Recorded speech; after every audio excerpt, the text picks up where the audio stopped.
बच्चों, आज नागरिक शास्त्र के भाग ख स्वतंत्र भारत में राजनीति अध्याय 1 राष्ट्र निर्माण की चुनौतियों के अंतर्गत स्वतंत्रता के पश्चात गांधी जी की भूमिका के विषय में बताएंगे। जैसा कि बच्चों आप लोग जानते ही होंगे, भारत के राष्ट्रपिता महात्मा गांधी 1917 में पहला आंदोलन भारत के आज़ादी के लिए किया, जिसमें 1917 में चंपारण आंदोलन, 1920 में असहयोग आंदोलन, 1930 में सविनय अवज्ञा आंदोलन और 1942 में भारत छोड़ो आंदोलन चलाया, जिसके अंतर्गत भारत में जनमानस महात्मा गांधी जी के पीछे हो लिया, जिससे कि भारत आज़ाद होने में बहुत बड़ा योगदान महात्मा गांधी का रहा है।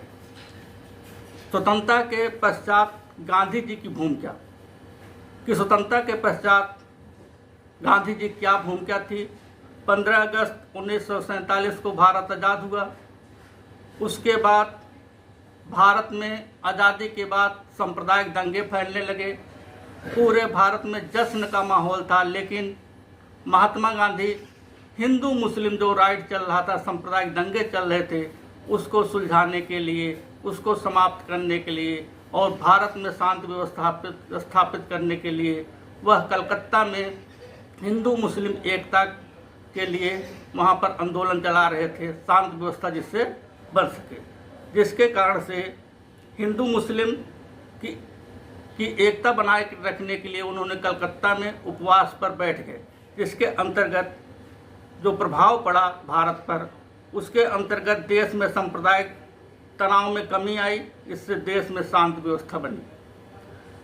दूसरा था, भारत में सांप्रदायिक सद्भाव का वातावरण तैयार होने लगा और भारत सरकार द्वारा पाकिस्तान को जो वचन दिया गया था कि भारत के विभाजन के बाद जो सहायता जो है पाकिस्तान को दी जाएगी, उस वचनबद्धता को भारत सरकार ने स्वीकार कर लिया। इस कारण से भारत में महात्मा गांधी के विरुद्ध हिंदू और मुस्लिम दोनों कट्टरपंथी के जो लोग थे उनके विरुद्ध हो गए और इसी में 30 जनवरी 1948 को अतिवादी हिंदू नाथूराम विनायक गोडसे ने गांधी जी को गोली मारकर हत्या कर दिया, जिससे 30 जनवरी 1948 को गांधी जी की मृत्यु हो गई।